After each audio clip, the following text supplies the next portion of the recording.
Hello friends. तो आज हम लोग बात करने वाले हैं क्लास 10th की मैथ, जिसमें पहला चैप्टर है वास्तविक संख्या यानी रियल नंबर, और उनमें भी मैं आज पढ़ाने वाला हूँ प्रश्नावली 1.2।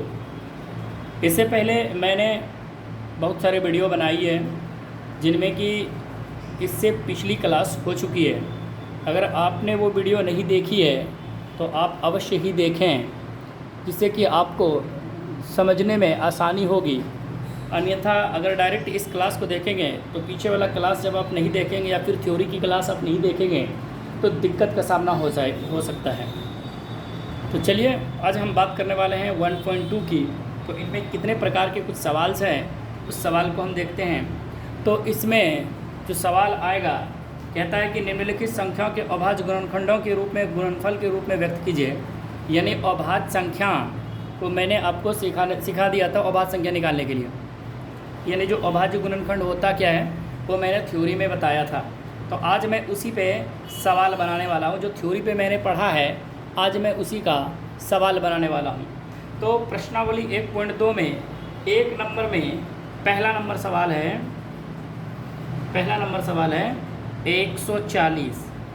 पहले हम इस सवाल को हल करेंगे, उसके बाद आगे की ओर जाएंगे। तो कहता है निम्नलिखित संख्याओं के अभाज्य गुणनखंड के रूप में। देखिए, याद कीजिए अभाज्य गुणनखंड होता क्या है, आपको पता ही है कि अभाज्य गुणनखंड क्या होता है। अभाज्य गुणनखंड में करना कुछ नहीं होता है, आपको अभाज्य संख्या का गुणनफल के रूप में लिखना होता है। याद कीजिए, मैंने ऐसा पढ़ाया है, कल पिछले क्लास में भी मैंने ये थोड़ा सा सिखाया था। चलिए, तो संख्या पहला को अगर हम 140 लिखें और इसको अगर हम तोड़ें अभाज्य के संख्या में, यानी विभाज्यता का नियम बोले थे आप पढ़ने के लिए। आप लोगों को अगर पढ़ लिए होंगे तो अच्छी बात है, और नहीं अगर पढ़े हैं तो पिछली वीडियो में मैंने विभाज्यता का नियम के नाम से वीडियो है प्लेलिस्ट में, आप उसे देख लीजिए।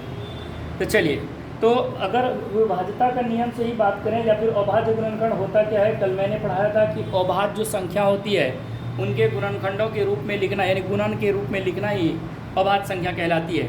तो जैसे मेरा अंत में 0 है तो इसका मतलब ये 2 से कट जा रहा है। 7 दूना 14 और एक ये 0, तो 70 दूना 140। फिर आप इससे आगे की ओर जाएंगे तो फिर ये 2 से कट जा रहा है, 35 दूना 70। फिर आगे की ओर जाएंगे तो ये 5 से हो जाएगा, 7 पचे 35। क्योंकि आप 3 से इसको 35 को कटा नहीं सकते हैं, अगर टीम के टेबल में 35 आता नहीं है, या फिर 3 से 35 कभी कटने वाला नहीं है। तो जहाँ तक आपका लास्ट जो है विभाज्य होते रहेगा तो आप करते रहेंगे, जब नहीं होगा तो आप छोड़ देंगे और अभाज्य गुणनखंड लिखेंगे। तो अभाज्य गुणनखंडों के गुणनफल के रूप में लिखने का मतलब है कि जो संख्या आपका अभाज्य संख्या, यानी जो संख्या है आपका पहला, वो संख्या 140 है। संख्या 140 बराबर आप लिख सकते हैं इसको 2 गुना 2 गुना 5 और गुना 7। जब आप इसको हल करेंगे तो इसको मैंने आपको बताया था स्टैंडर्ड रूप लिखिए। 2 कितने बार है, तो 2 बार है। गुना 5 कितने बार है, 1 बार है। और गुना 7 1 बार है। ये आपका अभाज्य गुणनखंड के रूप में हो गया आंसर। ये पहला आंसर हो गया। उम्मीद करते हैं आसानी हो आपको समझने में भी। नेक्स्ट की ओर चलते हैं नंबर 2 पे। नंबर 2 पे इसी का दूसरा नंबर सवाल है, और दूसरा नंबर सवाल ये है कि वो है 156। 156 दूसरा सवाल। आपको कुछ करना नहीं है, बस यही सेम चीज़ करना है। 156 है, 156 का फिर आप वही काम करें। देखिए, तो 6 है अंत में, तो इसका मतलब 2 से कटने वाली संख्या है, क्योंकि 2 4 6 8 या फिर 0 रहे तो वो संख्या 2 से कट जाती है। तो अगर 6 है तो 2 से कट रही है। देखिए 15 है तो 15 तो नहीं कटेगा, लेकिन 2 से 14 ज़रूर कटेगा। और वो कितने बार में, 7 बार में। 15 में से 14 चला जाएगा, 1 बचेगा।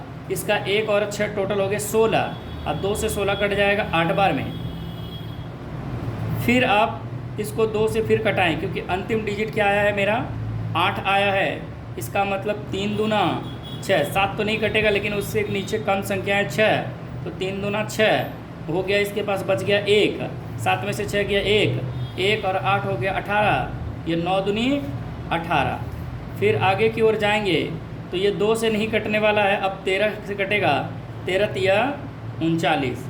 अब इस सवाल के लिए भी वही काम करना है, लिखना है संख्या।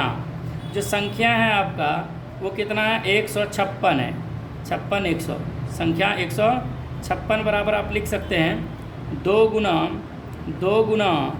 3 गुना 13। अब इसी को स्टैंडर्ड फॉर्म में लिखिए, 2 कितने बार है तो 2 बार है, 3 कितने बार है 1 बार है, 13 कितने बार है 1 बार है।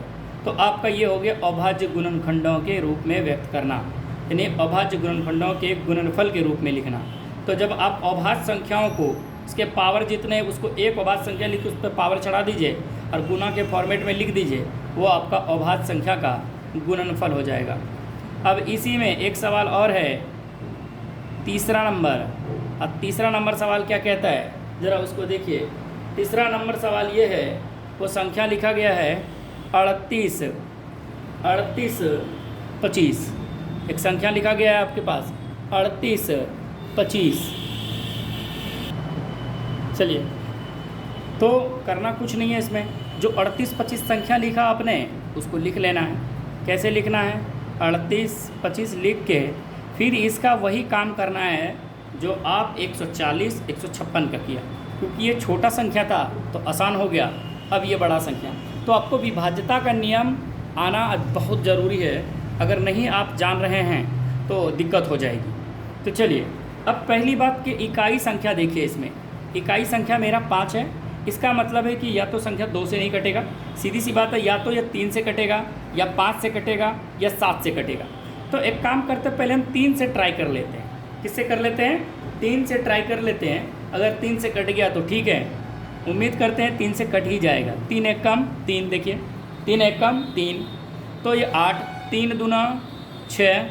अब ये 3 दूना 6 चला गया, क्योंकि 3 तिया 9 लग सकता था, लेकिन वो 9 है नहीं वहाँ, 3 दूनी 6 ही जाएगा, क्योंकि 8 है तो बच जाएगा 2 और 2 यहाँ है तो 2 2 हो जाएगा 22 और 7 तिया 21, 7 तिया 21, 22 में 21 चल जाएगा, 1 बचेगा, 1 और 5 15 हो गया, इसका 1 बच गया और 5 15 हो गया और 5 तिया 15। इसका मतलब है कि ये डिजिट या तो फिर 3 से भाग लगेगा या फिर 3 से ज़्यादा। एक काम करते हैं, 12 7 5 हो जाएगा, 3 से ट्रायल मार लेते हैं। 3 चौके 12, 3 चौके 12 हो गया और आपके पास बचा ये 3 दूनी 6, 3 दूनी 6।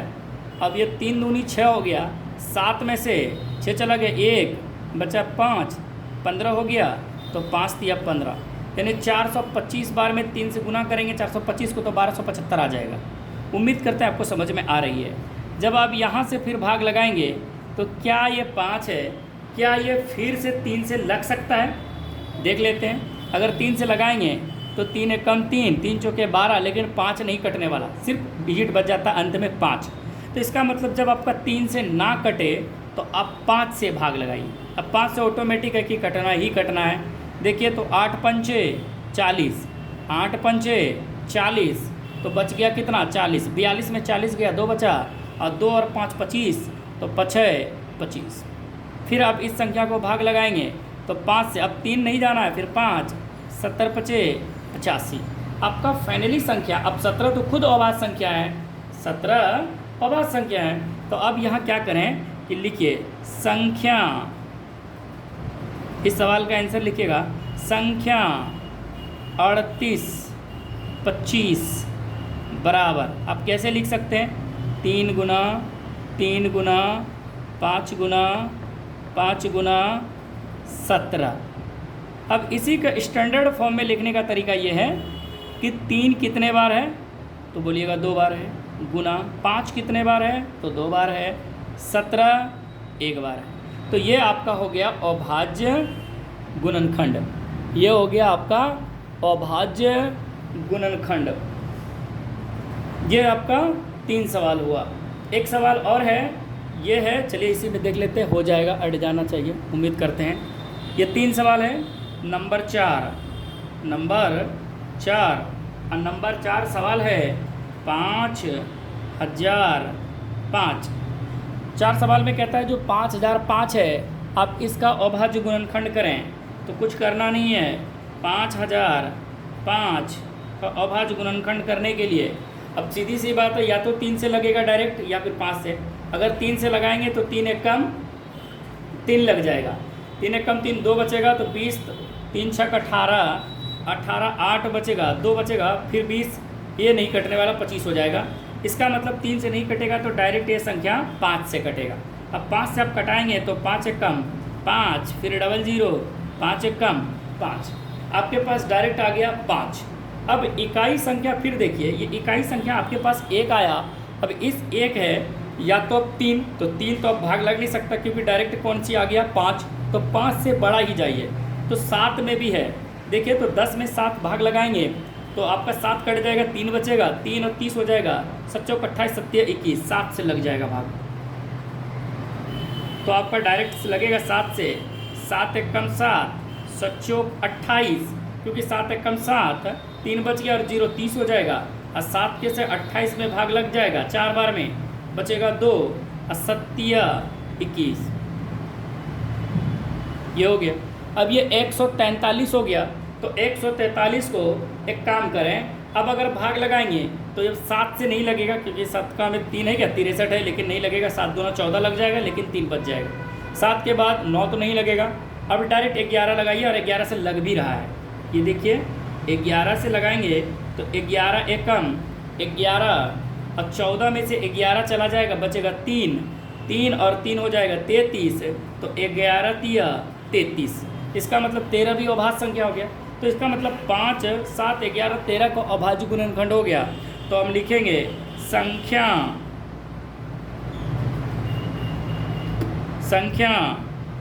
5005 बराबर, कैसे लिखेंगे, 5 कितने बार, एक बार, फिर 7, फिर 11, फिर 13। यहाँ आप लिख लिए, बस इसको स्टैंडर्ड फॉर्म में लिखिए, 5 एक बार, 7 एक बार, 11 एक बार, 13। अच्छा इसमें ये रिपीट वाला संख्या नहीं था, तो यही मेरा संख्या हो गया। रिपीट नहीं था इसलिए इसको रिपीट करना नहीं पड़ा, जैसा था वैसा ही हो गया। तो ये मेरा हो गया 4 नंबर सवाल। अब एक सवाल और है, और वो सवाल है 74-29, यानी इसी का 5 नंबर सवाल है, और वो सवाल है 74-29। 74-29 ये सवाल दिया गया है, और आपको हल करके फिर बताना है वही अभाज्य गुणनखंड विधि द्वारा, कुछ नहीं करना है। 74-29 हाँ 74-29। अब 74-29 का अब क्या करें, अभाज्य गुणनखंड करेंगे। तो अभाज्य गुणनखंड करेंगे तो पहली बात थोड़ा सा ये लॉन्ग होगा, तो देखिए 9 है तो पहले आप 3 से ट्राई करेंगे, 3 दूनी 6 बच जाएगा, 1 14 हो जाएगा, तो 3 चौके 12 2 22 हो जाएगा, 21 1 और 9 19 हो जाएगा, जो 3 से कटने वाला नहीं है। 3 चला गया, 3 के बाद आप 5 में 9 नहीं ढूंढ सकते, 7 में ढूंढ सकते वाला 49 7 49 है, हाँ 7 से आप ढूंढ सकते हैं। तो 7 एकम 7 7 छंग 42 और 7 एकम 7, ये 9 में से 7 चला जाएगा, 2 बच जाएगा रिमाइंडर, तो 7 से भी कटने वाला नहीं है। 11 में आ जाइए, 11 नंबर 99 हो सकता है, तो 11 में अगर करते हैं तो 11 छक 66 आप लिखेंगे, और 14 में से 6 गया 8 बचेगा 82, 11 7 77, और ये नहीं होने वाला है। तो इसका मतलब 11 से भी नहीं होने वाला है। और उसके बाद आगे हम देखेंगे 13 से, देखेंगे 13 + 65, 14 में से 5 गया 9 92, फिर 7 91, फिर 19, ये 13 से भी होने वाला नहीं है। 13 के बाद 14 15 16 17, डायरेक्ट आप इसका भाग लग जाएगा आपका 17 से। इससे भाग लग जाएगा 17 से, देखिए 17 चौके 68, 17 चौके 68, 17 चौके 68, तो हो गया आपका 68, और ये 74 में 68 चला जाएगा, देखिए तो 74 में 68 चला जाएगा, बचेगा 2, यानी 17 चौके 68, अब बचेगा 2 और 2 हो जाएगा 22, 17 एकम 17 लग जाएगा, 17 एकम 17 लग जाएगा, और देखिए तो 12 में से 7 गया, 5 बचेगा, और ये हो जाएगा 59। ना रुक जाइए, 74 29 है। 17 से अगर भाग लगाते हैं इसको, तो ये 17 से अगर भाग लगाते हैं तो ये हो जाएगा 17 चौके 68। देखिए तो 74 में 68 को आप घटाएंगे, 17 चौके 68 और ज़्यादा 17 चौके 70 25 85 हो जाए, 17 चौके 68। तो 14 में से 6 गया, 8 बच गया, सॉरी 14 में से 8 गया, 6 बच गया, सॉरी गलती हो गया था यही। 14 में से 8 गया 6, तो नहीं 6 और ये हो गया 2, 62 हो गया, सॉरी ये 62 हो गया।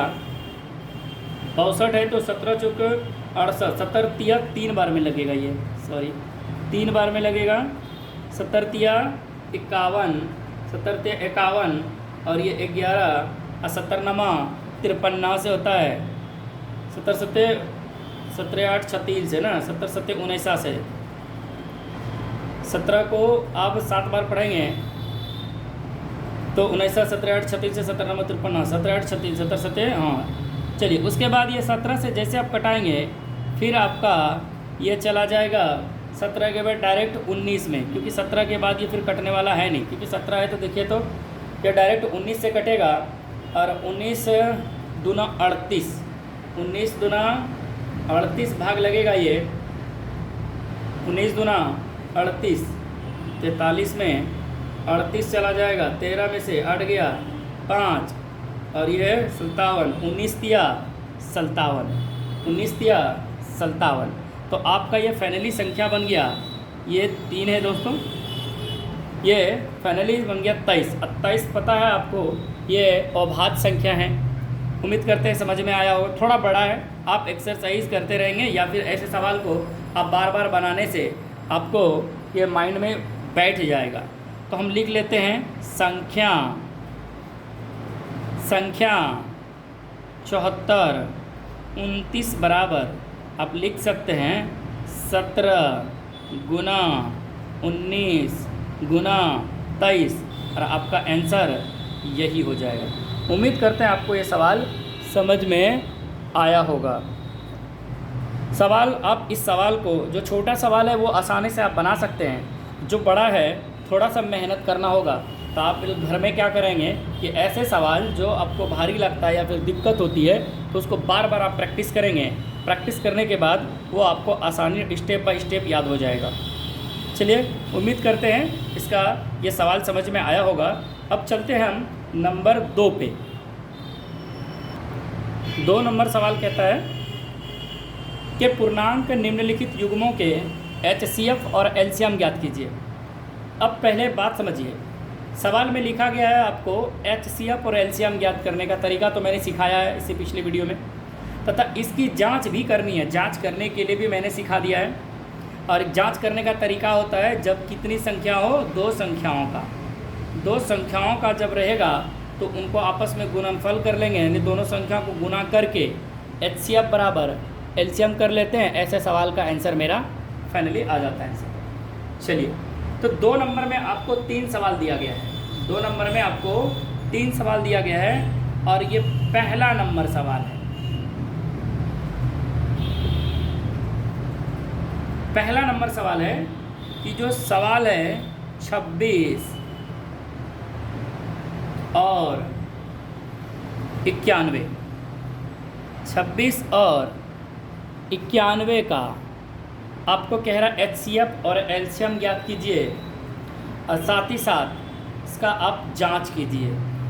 तो चलिए, ऐसे सवाल के लिए हम क्या करते हैं, पहले एक संख्या A ले लेते हैं, या फिर नहीं भी लेंगे तो माना ये जो 26 है इसका हम पहले अभाज्य गुणनखंड करेंगे। तो आप करेंगे 2 से, तो 13 दूना 26 हो जाएगा। और इधर 91 का करेंगे तो ये 13 कितने से, देखिए तो 3 से हो जाएगा, नहीं 3। तो अगर ये करेंगे 13 से करेंगे, अगर 13 × 5 = 65, 13 × 7 = 91, यानी 7 से 13 बार में हो जाता है। और तो कुछ बचा नहीं बचा। तो हम लिख लेते हैं यहाँ संख्या 26 बराबर 2 गुना 13, फिर यहाँ लिख लेते हैं हम तथा संख्या 91 बराबर 7 गुना 13। जब आपके पास ये सवाल आ गया तो आप इसमें करें क्या, तो पहले आप HCF निकालें। क्या निकालें? HCF और LCM। याद होगा HCF और LCM निकालने के लिए मैंने बताया था कि जो दोनों में कॉमन हो, HCF और LCM का तरीका यही बताया था। जो यहाँ देखिए दो संख्याएं 26 और 91 है, इनका जो अभाज्य गुणनखंड आया, अब उनमें कॉमन ढूंढना है। तो देखिए 13 तो दोनों में मिल रहा है, इसका मतलब है कि 13 तो दोनों में आएगा। रही बात पावर का, तो 13 में तो छोटा पावर भी 13 ही है, बड़ा पावर भी 13 ही है। अब इसके बाद LCM कहता है कि जो कॉमन ना हो वो भी मेरा, तो जो कॉमन नहीं है वो भी मेरा का मतलब है 2 है और ये 7 है। देखिए अब इसको आप गुना करेंगे तो आपके पास एक संख्या आएगा, गुना करिए तो ये हो जाएगा 93 91, और 91 को 2 से गुना करेंगे 9 दूना 18, तो ये हो जाएगा आपका 182। तो आपके पास इस सवाल का HCF आया 13 और LCM आया 182। ये सवाल में आपका HCF LCM तो आ गया, लेकिन यहाँ सवाल में जो कह रहा है जांच करने बोल रहा है। सवाल में प्रश्न से देखिए पूछ रहा है, प्रश्न से कह रहा है जांच। और जांच का तरीका मैंने बताया था, पहली संख्या गुना दूसरी संख्या बराबर HCF गुना LCM, मैंने ये बताया था। तो जब आप जांच की ओर देखेंगे तो पहली संख्या आपका 26 है, दूसरी संख्या 91 है, और आपका HCF आ गया 13 और LCM आ गया आपका 182। गुना कीजिए ज़रा सा, 26 गुना 91 या फिर 13 गुना 182 कीजिए ज़रा सा।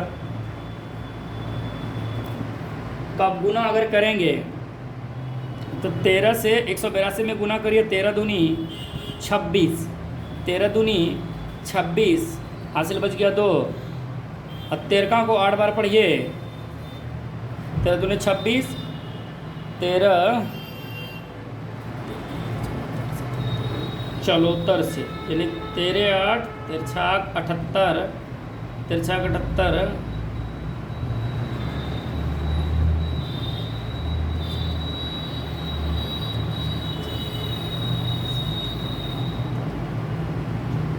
चलो 70 से 104 और 2 जोड़ देंगे तो हो जाएगा मेरा 6, हाँ सॉरी 6 हो गया, रिमाइंडर नहीं बचा, 13 एकम 13 बचा, रिमाइंडर किसी नहीं बचा। 13 8 74 से 104 और 2 जोड़ेंगे 106 हो गया, 106 में 10 बच गया, तो 13 एकम 13 और 10 जोड़ेंगे 23 हो जाएगा। 13 कम 13 10 23, 23 66 हो गया। गुना करते हैं, 91 गुना 26 कीजिए, 91 गुना 26, तो ये आपका हो गया 23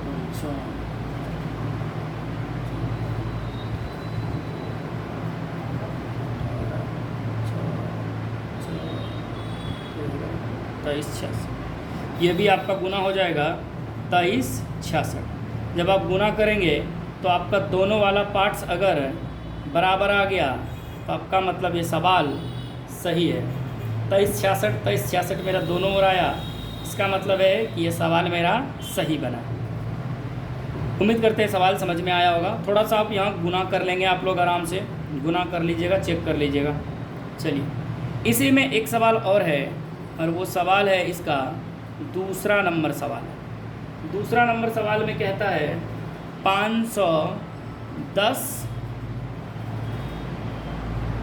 और 92। अब ये दो संख्या है आपके पास, तो इसमें करना क्या है कि जो 510 है और जो 92 है, देखिए इससे पहले मैंने यहाँ 26 91 का निकाला है, इसी प्रकार 510 का अभाज्य गुणनखंड करें। उसके बाद एक तरफ 92 का अभाज्य गुणनखंड करें। देखिए कर लेते पहले 510 का। तो विभाज्यता का नियम ये कहता है कि जब 0 है तो 2 से ये कट जाएगा, कटा लीजिए। तो 2 दूनी 4, यानी 5 में 4 चला जाएगा, बच जाएगा 1 और 1 हो जाएगा 11 और 2 का में 2 11 है नहीं 2 के टेबल में, तो 10 है ज़रूर 5 बार में। अब फिर बच जाएगा 1 और 0 10 हो जाएगा, तो 2 के टेबल में 5 दूनी 10। जैसे इसको आप आगे जाएंगे फिर ये 2 से भाग लगने वाला नहीं है क्योंकि अंत में 5 है। अगर ये 3 से लगाते हैं तो 24 और 15 हो जाएगा, ये 3 से लग जाएगा आपका, और 3 से लगेगा 8 तिया 24, 25 में से 24 चल जाएगा, बचेगा 1 और 15, तो 5 तिया 15। फिर आगे की ओर जाएंगे तो 70 पचे यानी 5 से 17 से भाग लगाएंगे, 70 पचे 85, या फिर ऐसे बोलिए 5 से लगाते हैं तो 5 कम 5 3 बच जाएगा 2, यानी 3 यानी 5 कम 5 बच जाएगा 3, और 3 और 5 बच हो जाएगा 35, 3 और 5 हो जाएगा 35, 5 यानी और ये 7 बचे 35 कट जाएगा। अब ये देखिए आपके पास जो संख्या है वो 17 तो खुद अभाज्य संख्या है। उसके बाद इसको देख लीजिए आप 2 देखिए तो इसका अंत में 2 है तो ये कट जाएगा, 4 दूनी 8, 1 बच गया, 1 और 2 12 हो गया, 6 दूनी 12।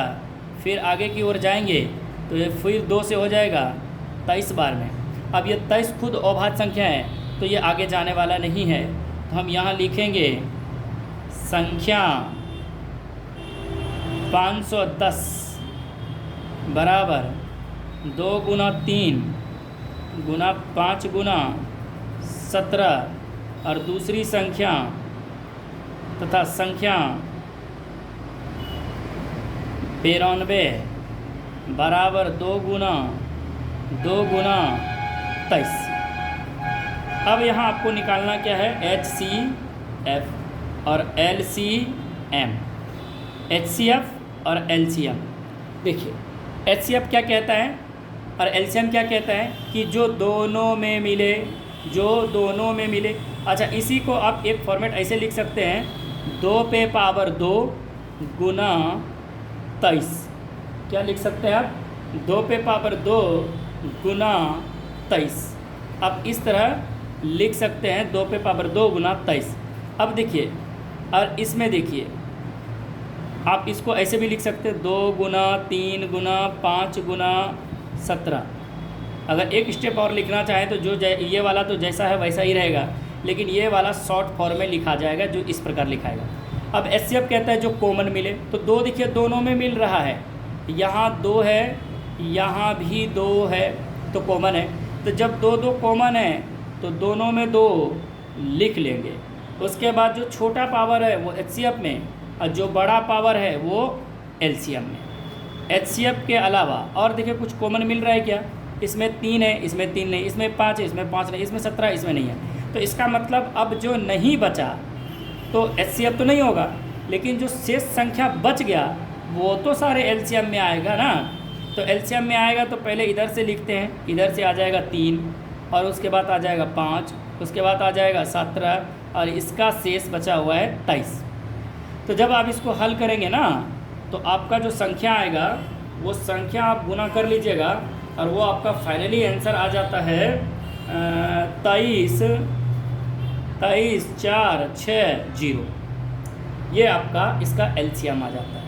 अब अगर इसी सवाल का जांच करनी हो, इसी सवाल का अगर आपको जांच करनी हो, सेम यही चीज़ करेंगे प्रश्न से लिख के। अच्छा एक बात और, सवाल जो आपका क्वेश्चन आंसर दिया हो इस सवाल का सिर्फ ये HCF LCM निकाल के ही दिया गया है। आपको HCF LCM ही निकालने पूछा जा सकता, हो सकता कभी कभी पूछे जांच भी करें, तो आप जांच करने का तरीका सीख लिया है कि क्या होता है पहली संख्या। अच्छा पहली संख्या को हम XY भी मान सकते हैं, AB भी मान सकते हैं, हम यहाँ सिर्फ लिख देते हैं पहली संख्या गुना दूसरी संख्या बराबर होता है HCF गुना LCM। तो जो आपका पहली संख्या है 510 है गुना 92 है और इधर आपका HCF आया 2 और एलसीएम आ गया आपका 23, 4, 6, 0। जब आप इसको गुना करेंगे तो पहले इसको गुना कर लेते हैं 2 से। ये 0 का 0, 6 दूनी 12, हासिल 1, 4 दूनी 8, 8 1 9, 3 दूनी 6, 2 दूनी 4, यानी 46, 92, 0 आता है। तो आप इसको भी गुना करके देखिए, उम्मीद करते हैं यही चीज़ आएगा 46, 92, 0। ये आपका दोनों तरफ समान पार्ट्स आएगा और इस प्रकार ये 2 नंबर का दूसरा नंबर का अंक हुआ। अब रही एक और सवाल होगा, इसमें 3 नंबर होगा।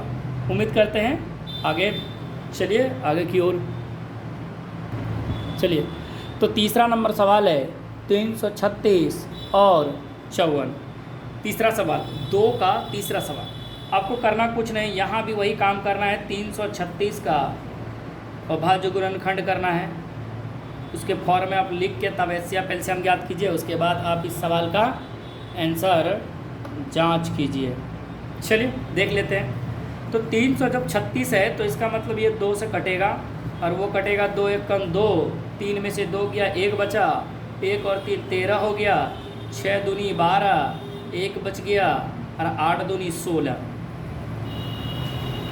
फिर आप इसको 2 से लगाएंगे तो 8 दूनी 16, 4 दूनी 8, फिर आप 2 से लगाएंगे तो 4 दूनी 8, 2 दूनी 4, फिर आप 2 से लगाएंगे तो 2 1 कम 2, 2 दूनी 4, 2 1 कम 2, फिर आप 2 से नहीं तो ये अब 3 से लग जाएगा और वो हो जाएगा 7 या 21।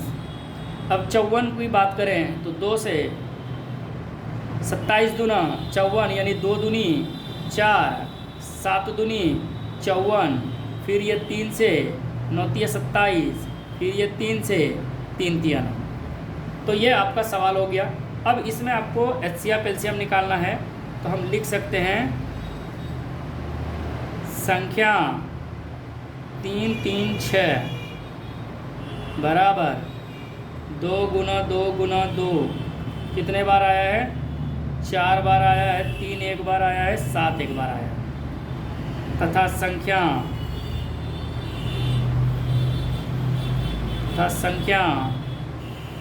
54 बराबर क्या आया है आपका? 2 गुना 2 3 गुना 3 गुना 3। अब इसको आप स्टैंडर्ड फॉर्म में लिखना चाहेंगे तो लिखिए। स्टैंडर्ड फॉर्म में अगर लिखना चाहेंगे तो आप ऐसे लिखिए 2 पे पावर 4 गुना 3 गुना 7। अब इसी का अगर स्टैंडर्ड फॉर्म लिखेंगे 2 एक बार और 3 3 बार। अब यहाँ आपका इस सवाल का आपको निकालना है HCF और निकालना है LCM। HCF निकालने का तरीका और LCM निकालने का तरीका मैंने बताया है कि जो दोनों संख्या हैं उनमें जो अभाज्य गुणनखंड आया उनमें कॉमन पार्ट्स को लेना है। तो दोनों में पहली बार तो 2 दिख रहा है, 2 के अलावा दोनों में 3 दिख रहा है, पावर बाद में करेंगे 3 दिख रहा है। जो कॉमन था मैंने लिख लिया, 2 3 दोनों में कॉमन था, 2 3 लिख लिया। अब जो छोटा वाला है 2 तो वो HCF में और जो बड़ा वाला 2 है वो LCM में।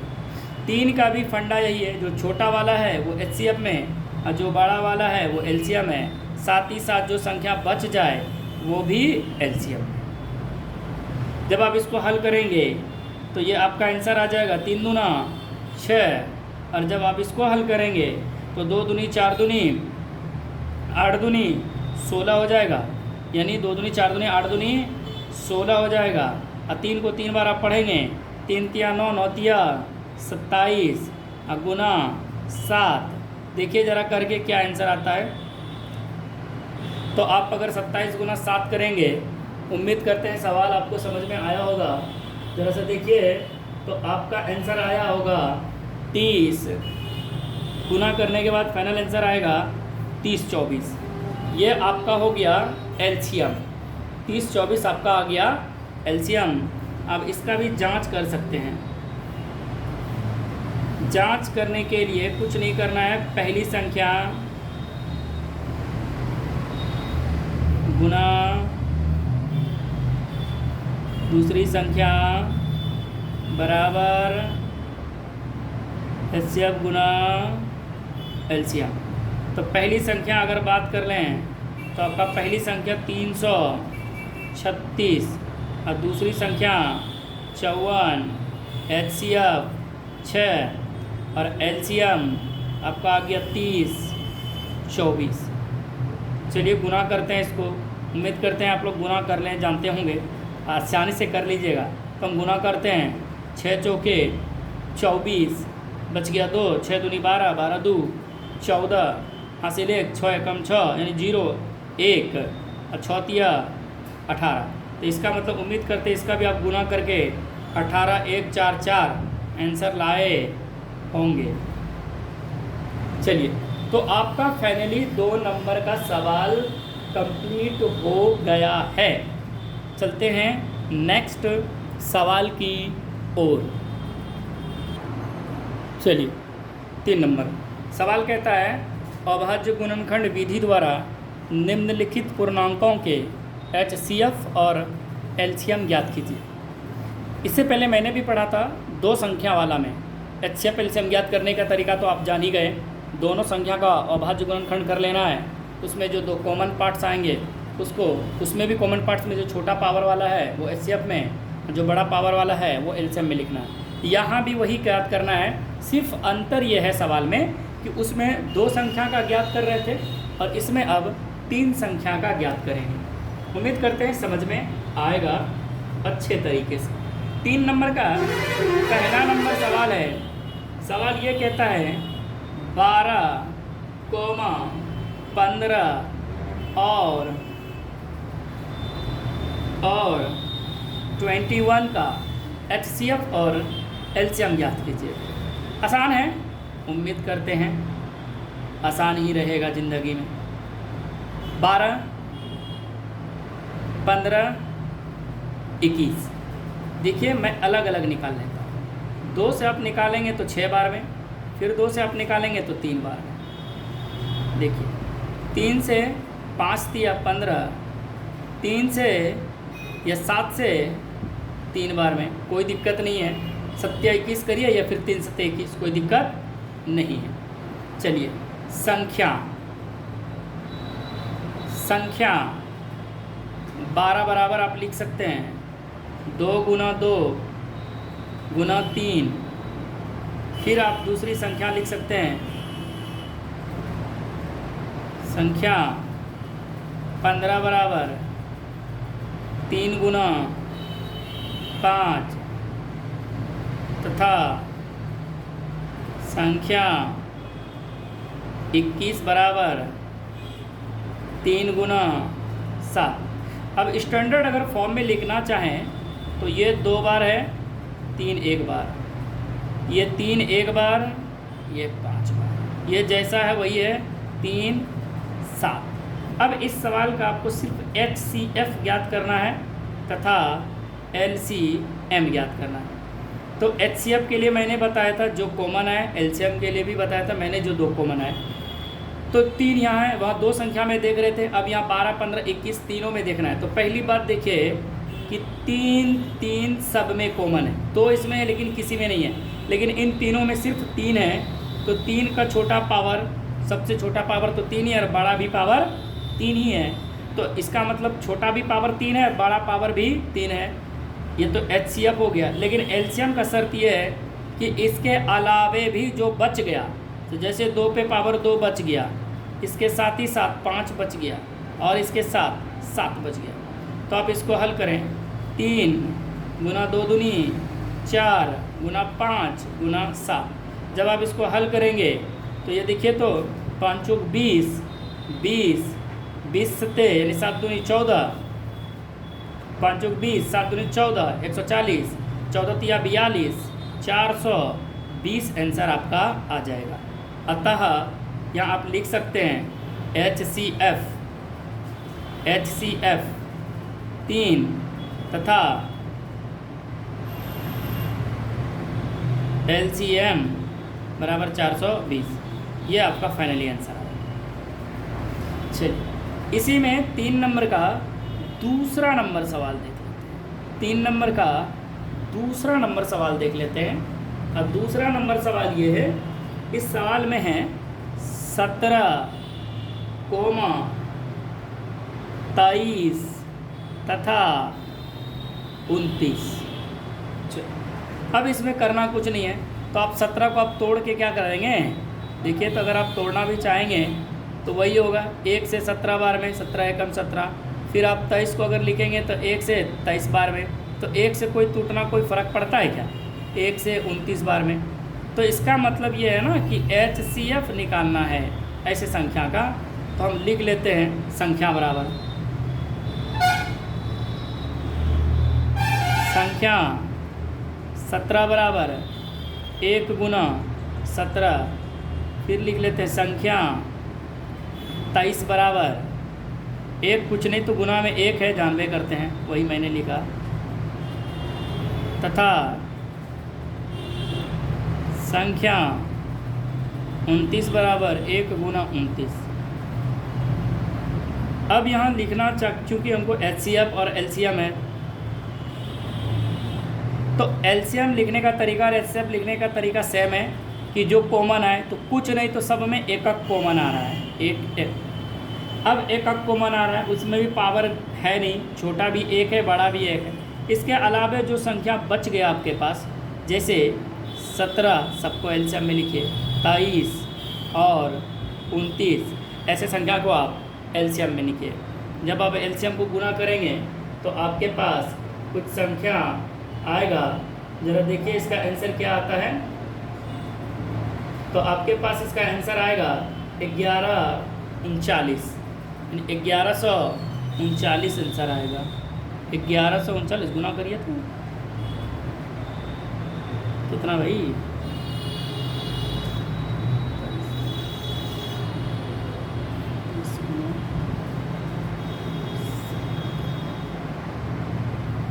इसमें इसका आंसर मिस है और इसका आंसर आ जा रहा है आपका गुना करके 11,33,9। ये फाइनली आपका आंसर आ गया HCF और LCM। इसका किताब में आंसर गलत है, 11 और 39 सिर्फ लिख दिया है, यानी एक बीच में 3 मिसिंग है। अतः करके लिख सकते हैं, या फिर हो गया आपका फाइनली आंसर, यहाँ हो गया आपका 2 नंबर। एक और नंबर सवाल है इसमें, नंबर 3। उम्मीद करते हैं सवाल समझ में आ रही है आप लोगों को। नंबर 3 सवाल ये कहता है कि 8, 9 और 25 का LCM HCF ज्ञात कीजिए। देखिए संख्या है 8, 9 तथा 25।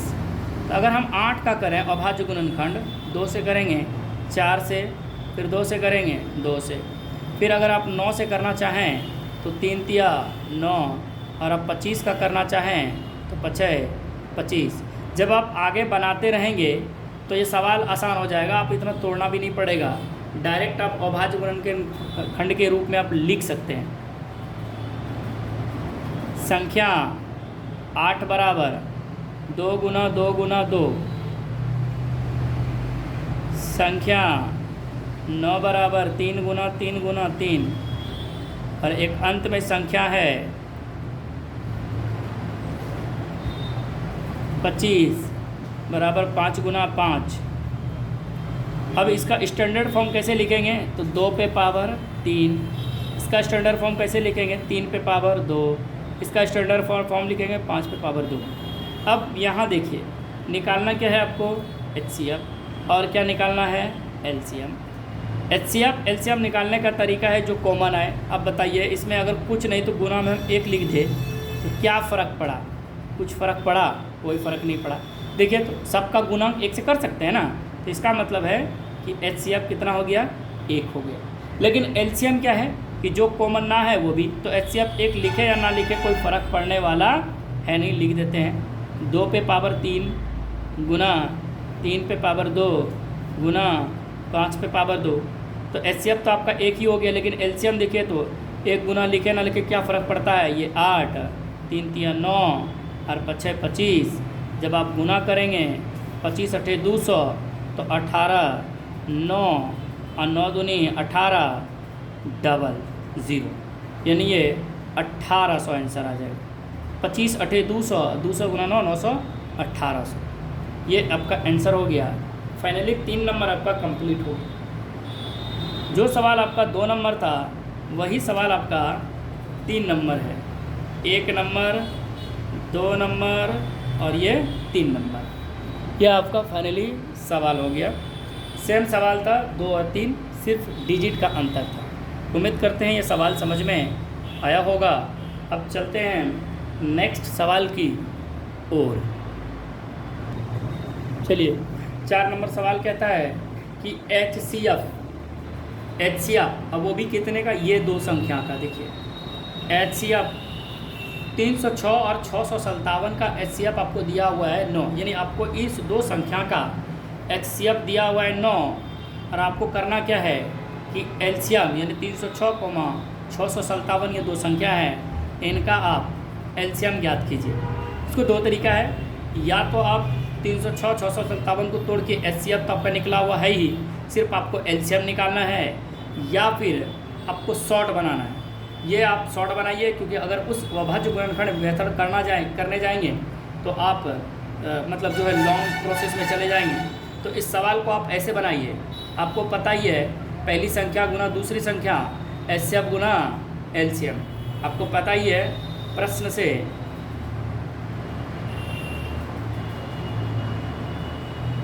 से। चलिए क्या हम लिख लेते हैं, HCF आपको दिया हुआ है, यानी HCF कितने का भैया, तो 306, 657 का दिया हुआ है 9।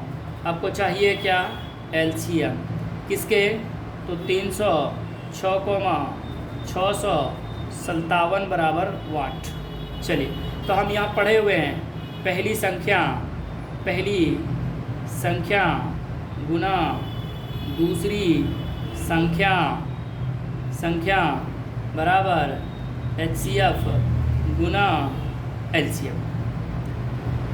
अब बात यहाँ आती है कि ये पहली संख्या गुना दूसरी संख्या तो है कौन यहाँ। तो यहाँ देखिएगा इस सवाल में अगर पहली संख्या की बात करें तो 306 और दूसरी संख्या की बात करें तो 657। ये आपको दोनों संख्या दिया हुआ है। अब इन्हीं दोनों संख्या का आपको HCF दिया हुआ है 9 गुना, और ये संख्या का पूछ रहा है LCM। चलिए अब जो कटा के आ जाए वही आपका आंसर हो जाएगा। कटा लीजिएगा, कटा दें। चलिए 9 से अगर कटाते हैं इसको तो 9 सत्ते 63 हो जाता है, 63 और 9 27, ये 9 से कट जाता है, 9 सत्ते 63 बच गया 2 और 2 और 7 27, 9 27। आपके पास संख्या आ जाता है 306 गुना 73 बराबर एलसीएम। चलिए तो आपको संख्या का इतना एलसीएम बताइए। तो आप इसको इस तरह लिख सकते हैं, गुना करने के बाद देखिए जो भी आता आप इसको लिखिएगा। एलसीएम कितने का भैया, 306, 657 बराबर क्या होगा, तो गुना करके आप करिए गुना। हम भी गुना करते हैं, आप भी करिए गुना। देखिए मेरे साथ क्या आता है गुना करने के बाद। जब आप इस संख्या को गुना करेंगे तो आपके पास आंसर आ जाता है फाइनली 22, 33 और 8। ये आपका एलसीएम आया। इसको इस तरह बनाइए, या फिर आप लिख सकते हैं पहली संख्या, तो पहली संख्या के जगह पे आप डायरेक्ट लिख सकते हैं HCF 306, ये गुना संख्या लिख के भी लिख सकते हैं कि जिस फॉर्मेट में दिया HCF इस तरह लिख के, या HCF लिख दीजिए गुना में 9 और फिर वही लिख के लोकेशन इसी तरह लिख के गुना एलसीएम कर दीजिए। कोई फ़ायदा है नहीं वो ज़्यादा तालमेल करने से।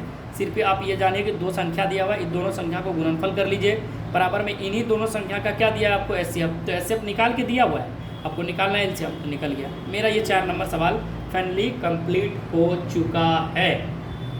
उम्मीद करते हैं ये सवाल समझ में आया होगा। अब चलते हैं सवाल नंबर 5 पर। सवाल नंबर आप चलिए आज 5 पर। अब 5 नंबर सवाल क्या कहता है, ज़रा इस सवाल को मैं लिख लूँ। चलिए तो मैंने सवाल लिखा, ज्ञात कीजिए कि क्या संख्या किसी प्राकृत संख्या n के लिए संख्या 6 पे पावर n अंक पर, यानी 6 पे पावर जो n अंक है वो इकाई संख्या पर 0 पर समाप्त हो सकती है।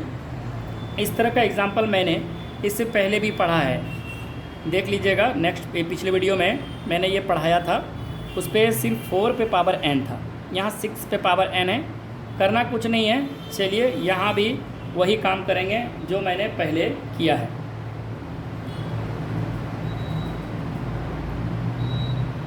सॉल्यूशन लिखना है, लिखिए माना a बराबर, अब ये a बराबर जो संख्या आपको कुछ दिया है वो तो n हो गया। अब इसी a को आप किस तरह लिख सकते हैं ज़रा देखिए, तो a बराबर 2 गुना 3 लिख सकते हैं आराम से, कोई दिक्कत नहीं है, इसको आप n लगा सकते हैं। अब इसी संख्या को आप लिख सकते हैं a पे पावर, यानी a बराबर 2 पे पावर n गुना 3 पे पावर n, इसको आप लिख सकते हैं ना इस तरह, हम लिख लिया इस तरह।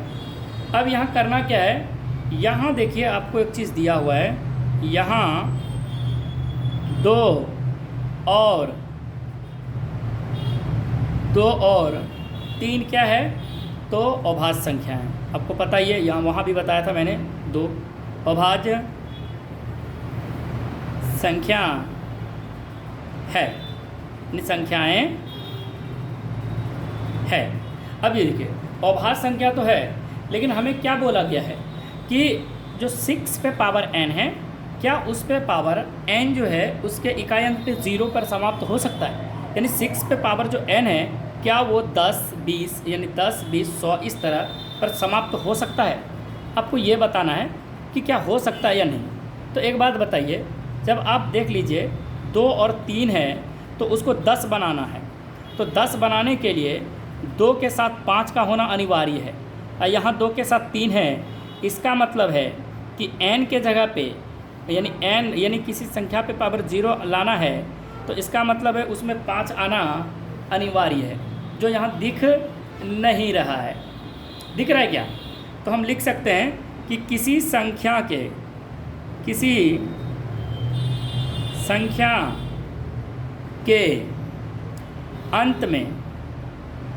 अंत में शून्य, क्या लिखना है, किसी संख्या के अंत में शून्य तभी, किसी संख्या के अंत में शून्य तभी आएगा या फिर तभी होगा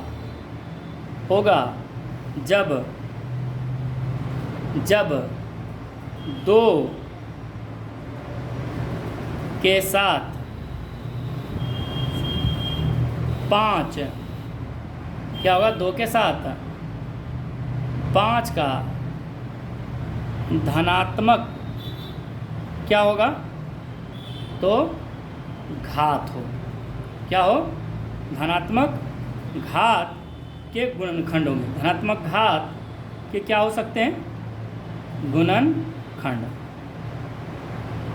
होने पर। इससे पिछले वाला वीडियो मैंने थोड़ा सा अलग बताया लिखने के लिए, कोई दिक्कत नहीं, वैसे भी आप लिख सकते हैं या फिर इस तरह भी लिख सकते हैं, कोई दिक्कत नहीं है। अच्छा, तो ये देखिए एक सवाल है इसमें, ये तो हो गया। तो एक प्रमेय आता है इसमें, अंकगणित प्रमेय। तो इसमें एक थ्योरी दिया गया है,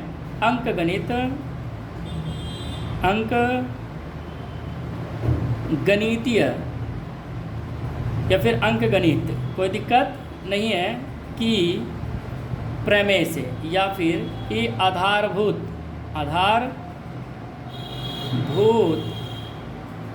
प्रमेय से ये 2 और जो 3 है, यानी से 2 और 3 के अतिरिक्त कोई दूसरा अभाज्य संख्या संभव नहीं है।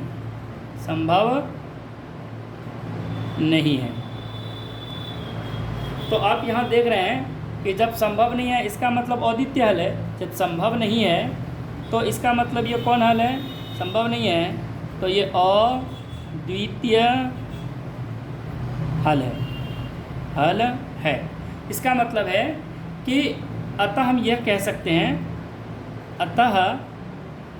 सकते हैं कि 6 पे पावर n का मान 6 पे पावर मान इकाई अंक 0 पे समाप्त नहीं हो सकता है। थोड़ा ये लॉन्ग वाला हो गया, लेकिन आप जैसे इससे पहले वाला देखेंगे तो बहुत शॉर्टकट है, उसमें थोड़ा सा कुछ लिखना नहीं है। मैंने इसमें थोड़ा किताबी भाषा में यूज़ किया गया है कि आपको करना भी कुछ नहीं है। देखिए माना a बराबर 6 पे पावर n है, इसको आप अभाज्य संख्या में तोड़ लीजिए, ये पहला काम था। जब आप देखेंगे तो आपके पास दो संख्या आएगा, एक 2 और एक 3, अभाज्य संख्या है। आपको पता है कि किसी संख्या के अंत में शून्य तभी आएगा जब ये 3 के जगह पे वो संख्या क्या हो सकता है 5, क्योंकि 5 दूनी 10 करेंगे तो वही चीज़ लिखा है जब 2 के साथ 5 का धनात्मक घात के गुणनखंड हो। बस सिंपल सी बात है, कुछ नहीं। उसके बाद अंक गणितीय प्रमेय एक आता है, लिखा है कि 2, 3 के अतिरिक्त कोई अगर दूसरा अभाज्य संख्या संभव नहीं है, पता ही है कि क्योंकि ये 6 इसको तोड़ सकते हैं 2 और 3 में, तो इसके अलावा 6 को आप ये ऐसा अंक गणितीय प्रमेय कहता है कि जब किसी संख्या को आप अलग नहीं तोड़ सकते हैं तो वो संभव मान नहीं हो सकता। तो इसी प्रकार मेरा जो है ये अद्वितीय हल हो जाएगा, मतलब इसका कोई हल दूसरा नहीं है। यानी अद्वितीय हल का मतलब इसका कोई दूसरा हल नहीं है, ये जैसा है वैसा ही रहेगा। अतः हम लिख लिए कि 6 पे पावर जो n है का मान इकाई अंक 0 पे समाप्त नहीं हो सकता। 2 बात लिखनी थी, इसमें कुछ नहीं था। उम्मीद करते ये सवाल समझ में आया होगा। चलिए नेक्स्ट सवाल की ओर चलते हैं हम लोग। चलिए, तो मैंने सवाल लिखा, सवाल कहता है 6 नंबर, व्याख्या कीजिए कि जो संख्या है आपके पास 17, 11, 13 प्लस 13 और एक संख्या दिया है 7, 6, 5, 4, 3, 2, 1 सब मल्टीपल के रूप में, और अंत में एक संख्या दिया हुआ है प्लस में 5 के रूप में। तो मैं करता क्या हूँ कि ये पहले वाले को a मान लेता हूँ, कोई दिक्कत नहीं। अगर a मान भी ले, अगर इस तरह बनाए तो भी दिक्कत नहीं है, अगर ना भी बनाए तो कोई दिक्कत नहीं, मैं मान लेता हूँ। चलिए पहली संख्या देखिए, ये आपका दिया हुआ है a बराबर,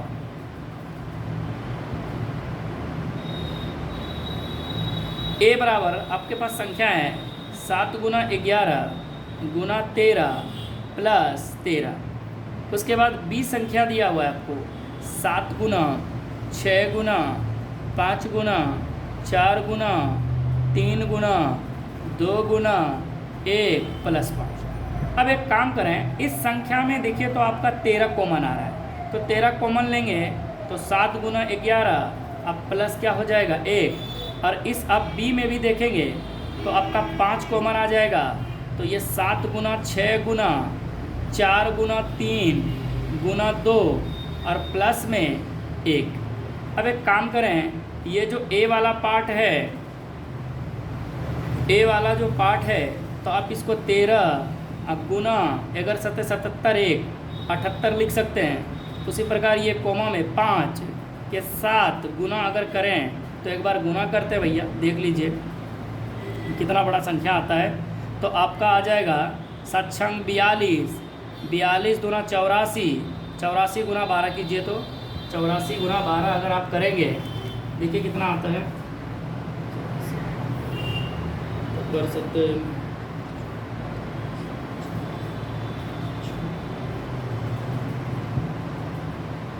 तो ये आपका हो जाएगा 1008 अब प्लस 1। जब आप इसको देखेंगे तो 13 गुना 13 आप लिख सकते हैं इस संख्या को। उसी प्रकार 5 गुना ये 1009 लिख सकते हैं। तो क्या ये संख्या भाज्य है? सवाल में यही लिखा गया है कि व्याख्या कीजिए कि इतना और इतना भाज्य संख्या क्यों है। इतना भाज्य, या इसमें छूट गया है सवाल में, भाज्य संख्या क्यों है। बस सीधी सी रीज़न है कि इसका जो अभाज्य गुणनखंड है, यानी जो भी संख्या आ रहा है वो भाज्य के संख्या के रूप में आ रहा है, क्योंकि ये संख्या क्या है, आपका भाज्य है। भाज्य होने का शर्त ये है कि कोई भी संख्या आप गुणनखंड करने के बाद उसका जब फैक्टर निकल जाए तो ये भाज्य संख्या है। इसका भी तो जो भी संख्या है 1009 को 5 से गुना करेंगे तो बड़ा एक संख्या आएगा। जब उसको अब तोड़ेंगे तो 5 गुना 1000 यानी 1009 आएगा। तो आप इसको अब तोड़ लिए तो ये भी मेरा एक संख्या आ गया भाज्य। इसका मतलब है ये दोनों संख्या क्या है, भाज्य संख्या है। ये दोनों ही संख्या क्या है, भाज्य संख्या है। ये सिंपल सवाल था, ये 6 नंबर सवाल कहता है। सवाल में कुछ नहीं था, दो संख्या दिया हुआ है इतना इतना इतना रूप में, कहता है भाज्य क्यों है। तो आप इस तरह कॉमन लेके निकाल लिए, 78 आ गया। फिर आप क्या कर सकते हैं, 78 को आप नहीं तो इसको गुना करके आप डायरेक्ट बड़ा संख्या लिख सकते थे। या फिर मैंने क्या किया कि 13 गुना 13 6 कर लिया। तो जब इस संख्या को हम बड़ा करके अगर लिखेंगे और फिर उसको तोड़ेंगे तो ये 13 गुना 13 6 में टूटेगा, या फिर 13 गुना 13 3 गुना 2 में टूटेगा, इस तरह टूटेगा। तो जब भी किसी संख्या का फैक्टर उसके अलावा किसी संख्या से टूट जाए तो वो भाज्य है। तो ये देखिए जो भी संख्या होगा वो 13 गुना 6 के रूप में टूट गया, या फिर 13 गुना 2 गुना 3 के रूप में टूटेगा, तो ये भाज्य कहलाएगा। सेम यहाँ चीज़ भी वही है।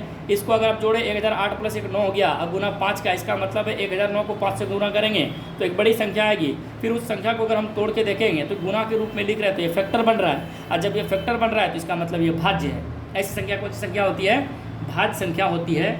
उम्मीद करते हैं सवाल समझ में आया होगा। सिंपल था, आपको गुना के रूप में लिख के फैक्टर के रूप में सजा दीजिए और इसको लिख दीजिए ये भाज्य संख्या, क्योंकि ये फैक्टर में टूट रहा है, ये फैक्टर में लिखा हुआ है भाज्य संख्या।